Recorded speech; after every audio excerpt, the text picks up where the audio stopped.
I want to tell you this story about the time I really wanted to punch a man. It wasn't that long ago. It was just a couple days ago, actually, and it's been a long time since I've wanted to punch someone that badly. I wasn't playing hockey with, at least.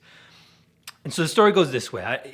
In Gilbert household on Saturday mornings, that's the day we run around and do chores. We're running around doing grocery shopping and other kind of shopping and all over the city. And so just a couple days ago, I went out and I took the two youngest ones with me to give Joy some time off at home with the older kids, just make it a bit easier for her. And so I'm out and I went visiting different stores, went to Costco and Canadian Tire, and I'm finally now at Walmart. And it's been a long time out there, battling the lines and following all the COVID protocols, not finding toilet paper because I don't know why, but we're not finding toilet paper. And now I'm in lineup at Walmart ready to check out. At this point, I'm tired. My nerves are shot. I'm afraid because I'm trying to harangue these two little kids, and it's been a long time, and I don't enjoy shopping. I'm a guy, what can I say? And so here I'm in line, and I came up behind the guy in front of me, and I have to admit, I did invade his 6-foot space. Instead of 6 feet apart, I was 5 feet apart.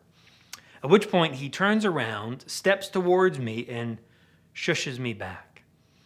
Now, I don't know if you know this about men, but men don't tend to, at least grown men, don't tend to like to be shushed and pushed away that way. So already I'm feeling some tension inside growing. I'm already starting to feel that beginning of anger, that how dare he voice begins to show up.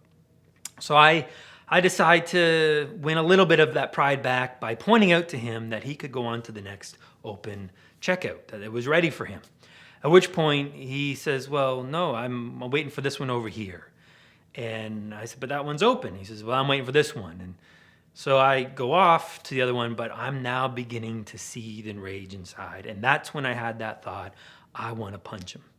I want to just deck this guy for the disrespect that I felt he was showing towards me. Now I got a choice at this moment. I could follow through with that idea and I'd feel good. I guarantee you, I'd feel good for a brief moment. But the reality is it wouldn't satisfy. You see, instead what I need to do in that moment is remember the truth. The truth is that as a child of God, with Jesus living inside of me, my real desire is not to deck him. Instead, it's to do something else, which is just ignore him. And so I can remember verses like in Romans 6:11-13, where it talks about the old self being dead and gone, and I don't have to listen to the flesh anymore because I'm alive to God in Christ Jesus. I don't have to let sin reign and obey its desires, but I could present myself to God as an instrument of righteousness. And that's what I chose to do.